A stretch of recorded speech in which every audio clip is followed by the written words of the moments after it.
Mikwano mukama yeebase mwasiibye mutya kansubire nti muli bulungi. Kati tugenda kukola carrot oil ne avocado oil.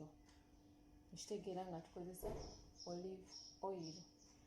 Mukitegeera kati mugenda kulaba engeri gye ngenda okukola ki bye ngenda obikolamu. Mukitegeera ba mikwano. Okay. So tugenda kukola bwetutyo carrot waffe.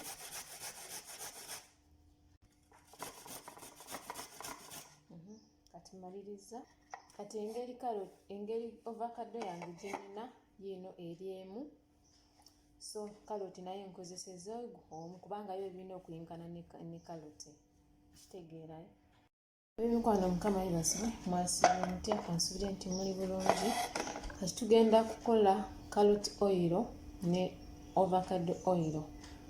Mukitegeera nga tukozesa olive oil. Mukitegeera kati mugenda kulaba engeri gye ngenda okukola ki bye ngenda obikolamu. Mukitegeera ba mikwano. Okay. So tugenda kukola bwetutyo carrot waffe.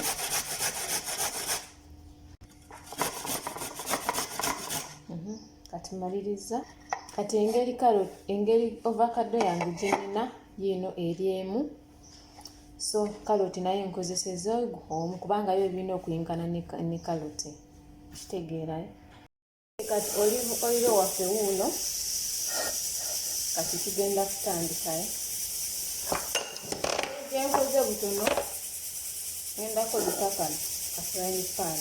Oteekako ku muliro n'oteekako oil okusinzira webinkana. Okitegeera then olumala n'ofuna akasengejja n'obisengejja. Kati ka avocado kaffe teekamu tetugenda okukolako okutabula oba kusala bweti.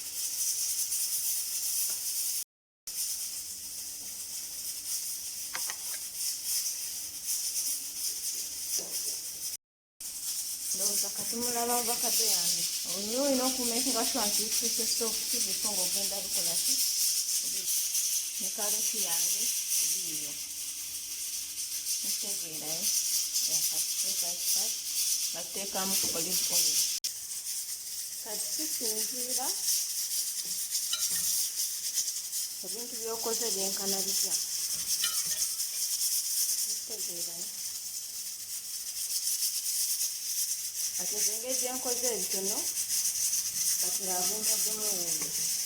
Tugenda kusooka ne carrot waffe naye tobifumba nnyo mukwano.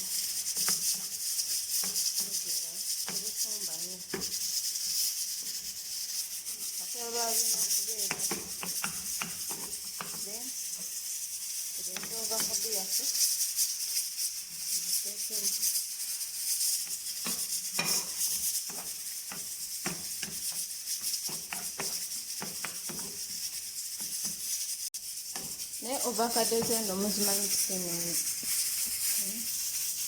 Kakulaba manyi kabadde kakyali kakyo so tekasobola kumekinga bulungi. Mukwano tobifumba nnyo okulinda kujja kati nekimala. Olaba amazzi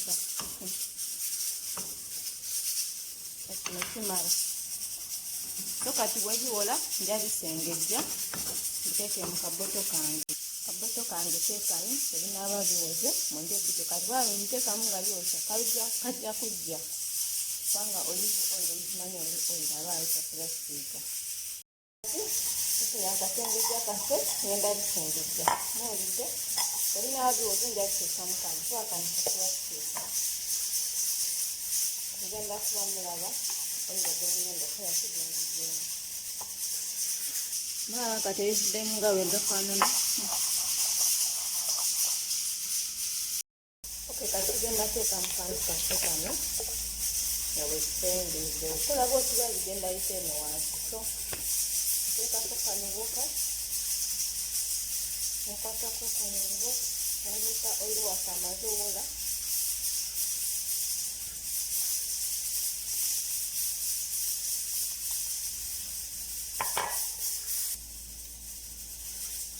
Oba olina akagoye osobola okukozesa ng'osengejja.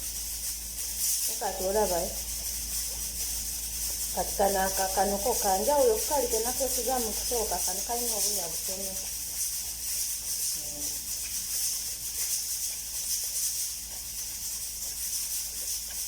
anti ovakado ne karoti twana bikozesa baida ku skin naye nga si museeke bikyenga skin ya omanyi lwaki bibuusewo ebitye karoti nabadde mutono ate tolina mufumbanyi kale kujja baba bwajja aba ekirisa kyeyagala oba kigenda kuggwamu okutegeera samukwano subscribe for more videos. Mukama bampeere mu sabbaati.